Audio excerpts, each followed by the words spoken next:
Assalamualaikum warahmatullahi wabarakatuh. Jumpa lagi dengan Muhtar Official. Kali ini kita akan reaction video-video terbaru. Masih di polemik tudingan ijazah palsu kepada Bapak Jokowi yang sudah jelas keasliannya. Dan status Roy Panci CS tetaplah sebagai tersangka. Bukan Roy Panci namanya kalau tidak memfitnah dan mencari kesalahan orang lain. Manusia yang satu ini manusia yang luar biasa, yang dalam hidupnya selalu mencari kesalahan orang lain, merasa dirinya paling pintar dan benar sendiri. Percuma berilmu tinggi dan berpendidikan kalau tingkah lakunya atau akhlaknya bobrok. Kata Ibu Elida Neti, manusia yang satu ini yang keluar dari mulutnya beraroma kentut. Oke, tidak perlu berpanjang lebar, biar tidak gagal paham, kita tonton cuplikan video berikut ini. Ternyata Roy Suryo menyimpulkan ijazah Jokowi palsu hanya menggunakan mata. Ini pengakuannya. Bos yang sebelah kanan itu kesimpulannya pakai apa metodologinya? Pakai mata, Mas. Pakai mata. Iya, mau ngapain? Jadi sangat jelas sekali guys ya. Tujuan Roy Panci ini bukan mencari kebenaran dari ijazah Bapak Jokowi, tapi mencari pembenaran diri sendiri. Bang Andi Aswan mengatakan yang ada tulisannya gadget Adam dari tahun 84, 85, 86. Tapi Roy Panci ini mengeluarkan ijazah dari istrinya tahun 91. Ini sudah sangat jauh sekali guys ya dari ijazah Bapak Jokowi. Narasi-narasi yang dibuat oleh Roy Suryo ini untuk mencari pembenaran diri sendiri semuanya menyesatkan. Ini adalah manusia paling stres di muka bumi ini guys ya. Mencari perbandingan dari tahun 84 tapi perbandingannya tahun 1991 ya guys ya. Sudah sangat jauh sekali. Yang jelas manusia ini adalah manusia sesat yang keluar dari mulutnya beraroma kentut ya guys. Yang terbaik yang bisa memperbaiki bangsa ini ke depan. Dan Anies tentunya salah satu yang mempunyai track record. Saya punya kriteria begini. Orangnya tentu mempunyai leadership. Orang mempunyai kecerdasan yang baik. Karena ini bangsa yang besar, bukan? Orang teguh pada pendirian, yang ketiga punya pengalaman. Dan saya kira semua itu dapat dipenuhi oleh Anies. Terjawab sudah guys ya, kenapa Bapak JK sangat membenci Bapak Jokowi dan Mas Gibran ya guys ya.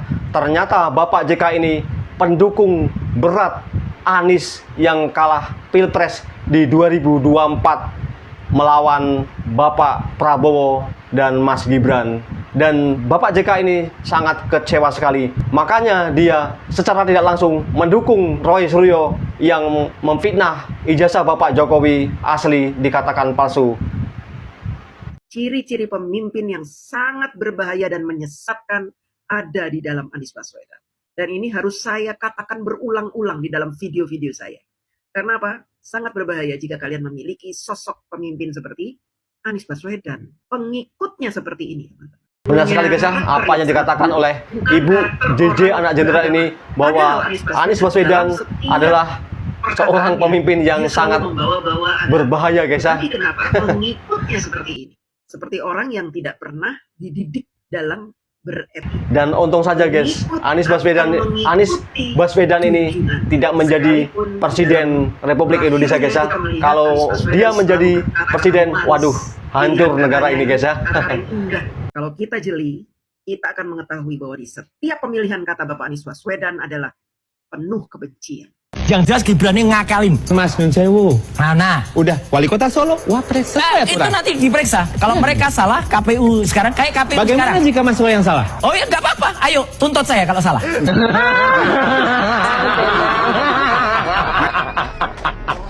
Ya sama juga saya minta maaf dengan menyebutkan nama Gibran dibully juga kan saya sampai itu. Oke, itu soal yang fair. Tapi kita ngerti bahwa Gibran itu punya kemampuan untuk memimpin masa depan.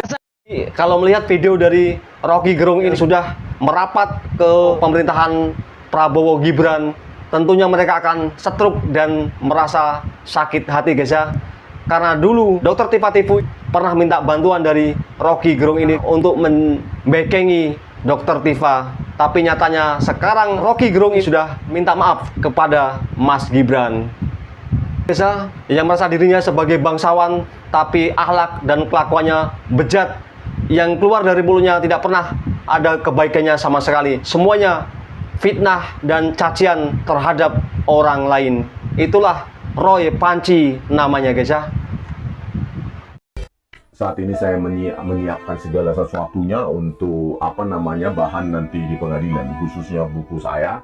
Karena ini ilmiah, saya ingin menelanjangi mereka yang ternyata adalah politisi yang mengaku sebagai peneliti tanpa background, jejak, tulisan apapun, tidak punya akun Google Search dan lainnya.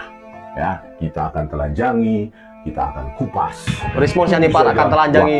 Masih yang dilakukan kepada topi merah dari pengacaranya Rismon Sianipar, Bapak Jahmaja Girsang ini tidak ditanggapi oleh si topi merah ini, guys ya. Makanya Bapak Jahmaja Girsang akan melaporkan si topi merah ini ke pihak yang berwajib karena telah menuduh Rismon mengedit ijazah Bapak Jokowi.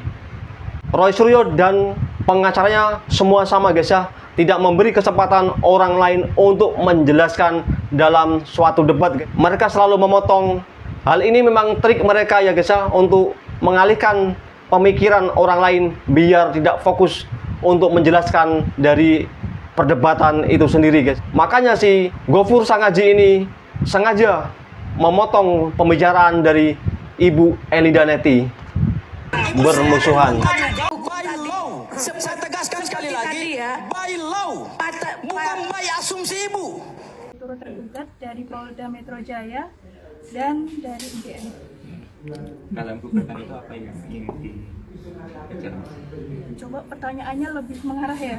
Iya. Perbuatan melawan hukum apa Mbak yang digugat? Jadi selama ini kan kita ketahui Pak Jokowi selama jadi pejabat negara dan pejabat publik itu kan tidak pernah hadir di persidangan. Ya, dulu dari digugat dari Ibu Menteri, kemudian sampai kemarin dari Ibu UGM. Bapak Jokowi digugat kembali di Pengadilan Negeri Solo. Bukan hanya Bapak Jokowi yang digugat, tapi kini UGM dan Polda Metro Jaya ikut digugat untuk menunjukkan ijazah asli Bapak Jokowi. Kami mencoba berkontribusi begitu, agar beliau hadir di persidangan kemudian menunjukkan ijazah. Berarti perbuatan melawan hukumnya itu yang tidak hadir di sidang? Perbuatan melawan hukumnya yang pertama juga dia tidak datang. Ya, Ngeri, guys ya, gara-gara Bapak Jokowi tidak datang ke pengadilan di Pengadilan Negeri Solo, katanya sudah melanggar atau melawan hukum, ya, guys ya. Turut tergugat ya. Iya, betul. Dan satu lagi UGM. Ada UGM. Mungkin alasannya. Jadi begini, kita ketahui saat ini ijazah Pak Jokowi itu kan berada dalam penyitaan Polda Metro Jaya. Jadi sebenarnya saya ingin membantu Pak Jokowi ketika ingin melihatkan ijazahnya, ya kan? Kan tidak ada mekanisme kalau di sidang yang dimaksud dia adalah sidang pidana, begitu ya. Itu kan tidak ada mekanisme menunjukkan ijazah di depan publik. Jadi saya secara keperdataan perbuatan melawan hukum yang saya layangkan di mohon maaf, saya ulangi ya. Prinsipal artinya melayangkan gugatan ini di PN ini, ya kami ini turut berkontribusi agar Pak Jokowi itu lebih leluasa menunjukkan ijazahnya di hadapan publik. Oh, artinya ini masih terkait dengan yang dugaan palsu atau asli ijazahnya atau bagaimana? Gini ya Pak, menjawabnya. Penggugat ini melayangkan gugatan mengakui bahwa Pak Jokowi itu alumni dan lulusan. Secara normatifnya memang ijazah Pak Jokowi itu kan asli. Hanya yang menjadi problem saat ini, ijazah yang dikuasai Pak Jokowi dan kemudian disita oleh Polda Metro Jaya, itu yang kita belum paham, asli ataukah tidak asli, gitu. Sama sekali tidak ada amar putusan pengadilan yang menghukum atau memerintahkan kepada Pak Jokowi untuk memperlihatkan ijazah. Berarti perbuatan melawan hukumnya itu yang tidak ada di sidang? Perbuatan melawan hukumnya yang pertama juga dia tidak datang ya di persidangan digugat oleh pihak itu, dan kemudian dia tidak menunjukkan ijazah baik melalui persidangan maupun publik. Selain Pak Jokowi kan ada turut tergugat ya. Iya, betul. Dan satu lagi UGM. Ada UGM. mungkin alasannya. Jadi begini, kita ketahui saat ini ijazah. Nah, kalau pihak penggugat Gugatan abal-abal 99,9% gagal total guys ya, atau gagal lagi. Dan ini penjelasan dari pengacara Bapak Jokowi guys ya. Mendalilkan bahwa sikap Pak Jokowi tidak memperlihatkan ijazah kepada publik maupun memperlihatkan selama dalam persidangan itu dianggap perbuatan melawan hukum. Ya, tentu saja kami tidak sependapat. Karena di dalam putusan yang selama ini diperiksa dan diadili, baik yang diajukan oleh Bambang Trimulyono yang ada di PN Jakarta Pusat maupun oleh Saudara Dr. Muhammad Taufik, termasuk Topan Hakim dan Bangun Sutoto, sama sekali tidak ada amar putusan pengadilan yang menghukum atau memerintahkan kepada Pak Jokowi untuk memperlihatkan ijazah Fakultas Kehutanan UGM kepada publik. Betul sekali guys ya. Apalagi sesudah saya dan Rismon ketemu Pak Jokowi langsung di rumahnya, vibrasinya itu kelihatan loh. Vibrasi orang tua, pemaaf, kalem, dan sulit digambarkan rekan-rekan. Setelah Bapak Egy Sujana memuji akhlak dan kebaikannya Bapak Jokowi, kini pengacara Rismon Sianipar, Bapak Jahmaja Girsang, memuji akhlak dan kebaikannya Bapak Jokowi. Berarti jelas guys ya, memang Bapak Jokowi adalah orang baik ya guys ya. Hanya Roy Panci CS saja yang mengatakan Bapak Jokowi jahat. Jadi oleh sebab itu, sejak SP3 ini tentu kami membela Pak Jokowi dong. Nggak ada jalan lain dong. Bukan nggak ada jalan lain. Wajib hukumnya secara moral, Rismon dan saya, kuasa hukumnya, pasti memihak Pak Jokowi. Mantap sekali pasti memihak Pak Gibran. Pernyataan dari Bapak Jahmaja Girsang ini untuk membela Bapak Jokowi. Dari substansi apa nih, biar jelas? Membela gimana? Membela seorang Pak Jokowi atau Gibran dalam substansi apa? Loh, dalam hal apapun. Katakanlah pihak sana, katakanlah pihak Roy Suryo, KRMT Roy Suryo, sekali lagi KRMT Roy Suryo, apa kepanjangannya itu? Dan yang lain-lain, kita akan lawan. Karena kami sudah bergabung dengan para relawan yang banyak juga, dan kami sudah ketemuin satu-satu, silaturahmi.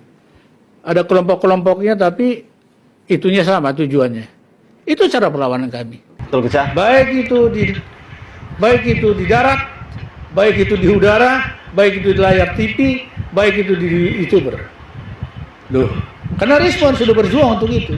Demikian video-video singkat ini. Setelah diambil kesimpulan, sampai detik ini Roy Panci CS tidak bisa membuktikan kepalsuan dari ijazah Bapak Jokowi, dan Roy Panci ini merasa dirinya semakin nyungsep ya guys ya. Dan Roy Panci ini masih mencari pembuktian untuk bisa terlepas dari statusnya sebagai tersangka. Yang jelas itu tidak mungkin terjadi. Terima kasih telah menonton video-video singkat ini. Semoga kita semua diberi kesehatan, keberkahan, dimudahkan di segala urusan, dilancarkan rezekinya dari segala penjuru.